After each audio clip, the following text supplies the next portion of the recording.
Hey, Steve, on Friday you said how down the stretch you guys were sloppy and not as detail-oriented as you wanted to be. Did you see any carryover into tonight's game, or do you think that the execution down the stretch was better? It was a very similar game. In my eyes, we find a little separation, and we couldn't turn it up a notch to put them away. And in this league, especially a team like that hasn't won a lot of games, playing against a team that's up towards the top of the conference.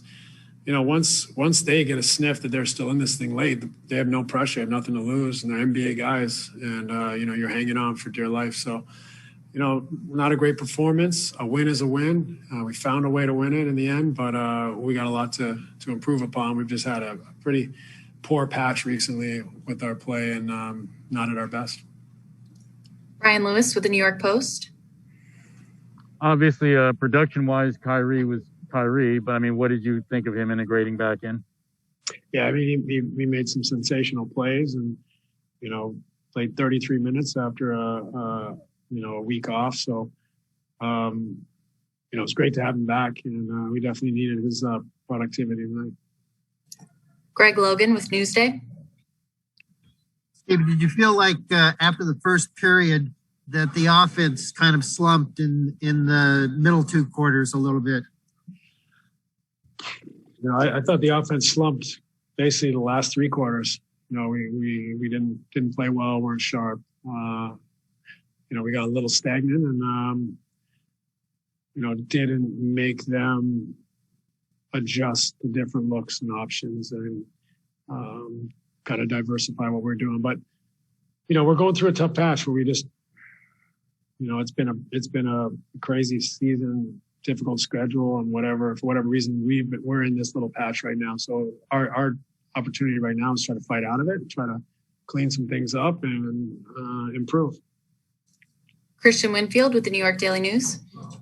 Hey, Coach, is it fair to say there's a load management aspect to it all as well? Like if you guys are able to close out the Timberwolves when you guys are up 17, maybe you don't have to play James 40 minutes, maybe he only plays 25. Is that also part of why you guys might need to start trying to find a way to put the nail in the coffin earlier? For sure. That's important. We take care of business. Everyone gets a little more rest, a little fresher, and maybe that's a reason we haven't really blown anyone out this year, it feels like. So we've been in tough games, and tonight, I went to sub James at one point, but 3 minutes go by before a whistle. You waste the timeout in the second half to get him out. And by the time it's time, for the sub, there's 5 minutes left in the game. You can't bring him out and then put him back in and lose his rhythm. So, we're struggling with some of that stuff a little bit, and just got to continue to find ways to adapt and improve. And right now we're not playing great, but, we found a way to win. That's the positive. The negative is we're not pleased with the performance, and that gives us motivation to improve. Simone Sandri with La Gazzetta dello Sport. Hey, Steve, twice this season, up by 3 in the final seconds, you opt to foul, kind of like the European coaching way. They went for a quick shot, but if they play development, were you planning on fouling? Yeah, I think, James decided not to foul. The plan was to foul, but he kind of used his feel. He was willing to foul. I think he worried that there was 14 seconds left on the inbound. So I think he didn't want to foul with 14 seconds left because there's a lot of time left in the game. But then when he started putting the ball between his legs, he didn't want to reach in and foul then in case he picks it up and shoots it. So he just decided to try to pressure the shot. And in the end, he did very well. But, that was James making a play. And that was successful in reading the situation, but the plan was to foul if we had the opportunity. Bruce Beck with NBC New York. Steve, fighting out of it sounds funny when you're on this kind of roll in terms of wins overall as a team. So how do you temper your disappointment with the fact that you just continue to win, even though you're not getting what you want, as far as you said, the maximum performance? Yeah, it's a tricky balance because we're playing for something bigger than just regular season wins. So we want to set a standard where our performances are pushing us to improve.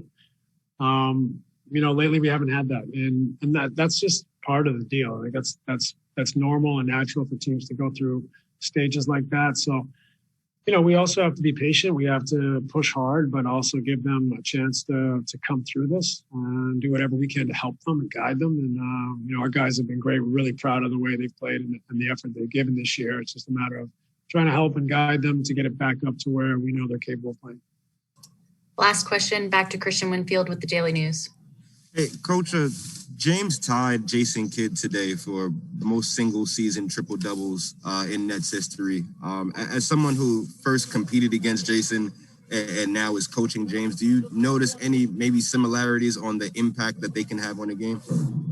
Yeah, I mean, they're much different players. James is much more of a scorer than Jason was, and Jason was, kind of an all-court player, defended and was a pass-first guard. So it's different, but both dominate, and impressive for James in such a short time to rack up so many triple doubles. And he's he's our leader, and he's meant a lot to us. And another triple double, you can't take him for granted, but you tend to a little bit because he was able to pull these out of the hat almost every night.